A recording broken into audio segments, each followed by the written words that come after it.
Hello students. आज class +2 unit number 1 electrostatics के lecture number 34 में हमारा टॉपिक है electric field intensity due to uniformly charge non conducting sphere.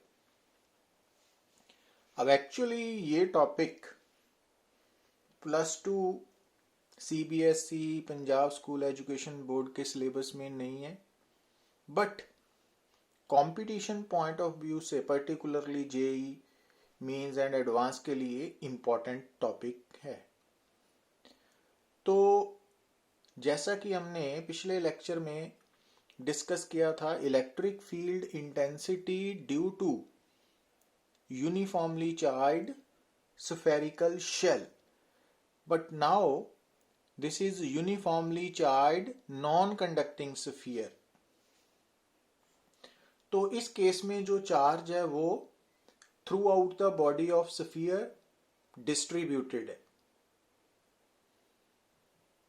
तो जैसा कि आप इस डायग्राम में देख रहे हो स्क्रीन पे कि ये सॉलिड स्फीयर है और इस स्फीयर का ओ सेंटर है, आर कैपिटल आर रेडियस है और क्यू इसमें टोटल चार्ज डिस्ट्रीब्यूटेड है। तो अब क्योंकि चार्ज पूरी बॉडी के अंदर डिस्ट्रीब्यूटेड है तो इसके साथ हमने एक टर्म यूज किया है volume charge density rho, and volume charge density rho is equal to, because distribution of charge is uniform, तो वॉल्यूम चार्ज डेंसिटी को हम total charge over total volume के साथ इक्वेशन नंबर 1 में जैसा रिप्रेजेंट किया है कर सकते हैं। अब यहां पे हमने इलेक्ट्रिक फील्ड इंटेंसिटी कैलकुलेट करनी है। तो at exterior point P1 on the surface and interior point, तो और इसके लिए हमने यूज करना है गॉस लॉ। अब जो यूनिफॉर्मली चार्ज्ड स्फीयर है, नॉन कंडक्टिंग स्फीयर है, इसके कारण जो चार्ज पैदा होगा, उसके कारण जो इलेक्ट्रिक फील्ड पैदा होगा वो स्फेरिकल सिमेट्री पोजेस करेगा। तो अब क्योंकि सबसे पहले हम फाइंड आउट करने जा रहे हैं electric field intensity at exterior point P1, तो उसके लिए हम क्या करेंगे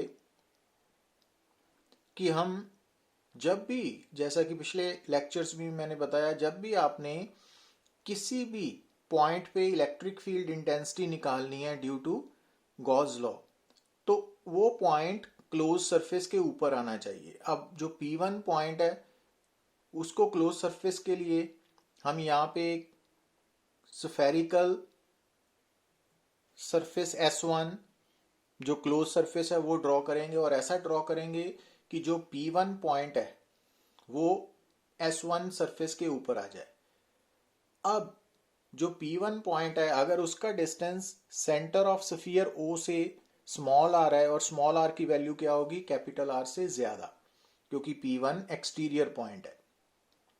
तो अब इस P1 पॉइंट के अराउंड हम सबसे पहले ड्रॉ करेंगे स्मॉल एरिया वेक्टर, और उसके बाद यहीं पे हम ड्रॉ करेंगे electric field intensity at exterior point EXT, जैसा कि आप डायग्राम में देख रहे हो।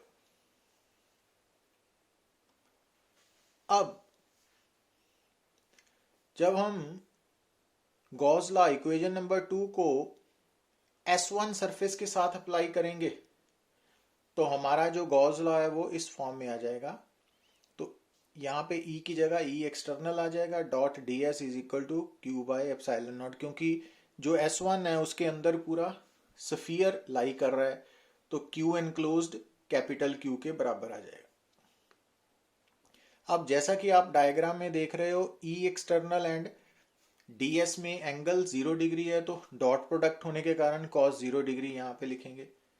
अब cos 0 डिग्री 1 है, और E external due to symmetry constant है, तो E एक्सटर्नल की वैल्यू S1 सरफेस के ऊपर हर पॉइंट पे सेम है मैग्नीट्यूड की, तो उसको बाहर निकाल लिया। अब जो मैंने ये सर्कल किया है ये टर्म क्या है, बेसिकली S1 सरफेस का टोटल सरफेस एरिया, और S1 क्योंकि स्फीयर है और उसका रेडियस स्मॉल आर है, तो इस कारण उसका टोटल सरफेस एरिया 4πr² आ गया। तो इट मींस एक्सटीरियर पॉइंट पे Q/4πε0r², और ये रिजल्ट सेम है जो हमने यूनिफॉर्मली चार्ज स्फेरिकल शेल के लिए यूज किया था। यहाँ पे शेल की जगह आप स्फीयर यूज करोगे। तो आप माइंड करना, यहाँ स्फेरिकल शेल की जगह sphere, non conducting sphere term use होगी, बट एक्सटीरियर पॉइंट के लिए शेल और सॉलिड स्फीयर दोनों के लिए ई एक्सटर्नल सेम रहेगा। अब अगर आपने सरफेस के लिए कैलकुलेट करना है एट पॉइंट P2, तो आपने क्या करना है, इस एक्सटीरियर वाले फार्मूला में स्मॉल आर की जगह कैपिटल आर सब्स्टिट्यूट कर देना है, तो वो सरफेस वाला फार्मूला बन जाएगा।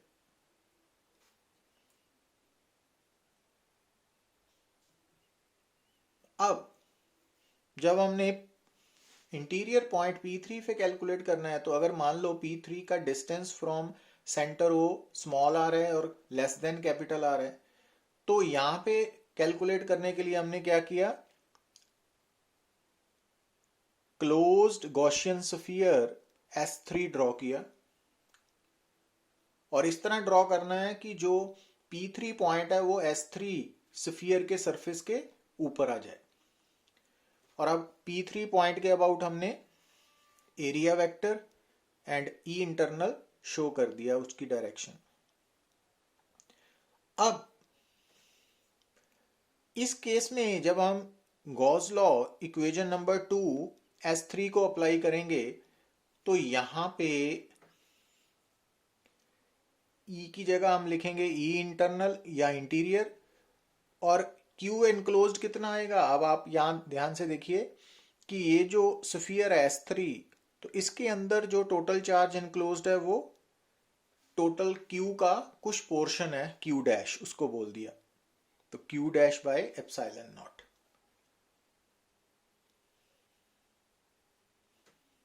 अब क्यू डैश की वैल्यू आप कैसे निकालोगे, क्योंकि यूनिफॉर्मली डिस्ट्रीब्यूशन है चार्ज की, तो इस कारण जो टोटल चार्ज है enclosed with in the sphere S3, उसको निकालने के लिए हम क्या करेंगे, जो S3 है उसका total volume 4/3πr³ into density of charge, volume charge density रो। अब रो की वैल्यू इक्वेशन नंबर 1 से यहां सब्स्टिट्यूट की और सॉल्व करके हमने क्यू डैश की वैल्यू निकाल ली इन इक्वेशन नंबर 6, और अब इक्वेशन नंबर 6 की वैल्यू, क्यू डैश की वैल्यू यहां इक्वेशन नंबर 5 में सब्स्टिट्यूट कर देंगे, और ये फार्मूला। अब जैसा कि आप डायग्राम में देख रहे हो, ds vector and E internal ये दोनों सेम डायरेक्शन में है, तो cos 0 डिग्री आएगा। अब cos 0 1 है। अब ई इंटीरियर S3 सरफेस के ऊपर कांस्टेंट है, तो उसको बाहर निकाल लिया। अब ये जो मैंने सर्कल किया है ये total surface area of S3 है, ये 4πr² आ गया, तो ई इंटीरियर की वैल्यू दिस वन आ गई। अब इस इक्वेशन नंबर 7 में स्फेरिकल शेल के केस में हमने देखा था कि ई इंटीरियर 0 था, but in case of uniformly charge non conducting sphere के केस में ई इंटीरियर नॉन जीरो है, और QR/4πε0r³ है। अब इसमें Q कांस्टेंट है, 4πε0 कैपिटल R कांस्टेंट है, बट स्मॉल r वेरिएबल है। इट मींस जो नॉन कंडक्टिंग स्फीयर है, uniformly charge non conducting sphere, उसके अंदर जो ई इंटीरियर की वैल्यू है वो डायरेक्टली प्रोपोर्शनल टू डिस्टेंस है, स्मॉल r। अब क्योंकि इक्वेशन नंबर 1 से हम टोटल Q की वैल्यू निकाल सकते हैं 4/3πr³ रो। अब अगर हम इस Q को यहां सब्स्टिट्यूट करें, तो जो ई इंटीरियर की वैल्यू है वो in terms of volume charge density आ सकती है, जैसा आप देख रहे हो इक्वेशन नंबर 8 में। तो जो इक्वेशन नंबर 7 है वो in terms of total charge है, और जो इक्वेशन नंबर 8 है वो in terms of volume charge density है, और ये दोनों ही रिजल्ट्स कॉम्पिटिटिव एग्जाम्स के लिए इम्पोर्टेंट है।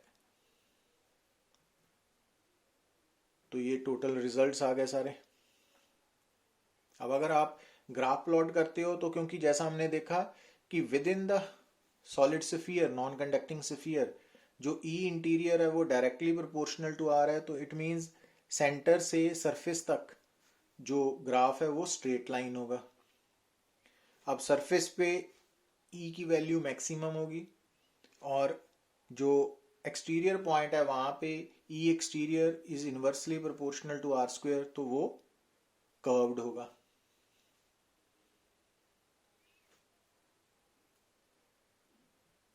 Thank you.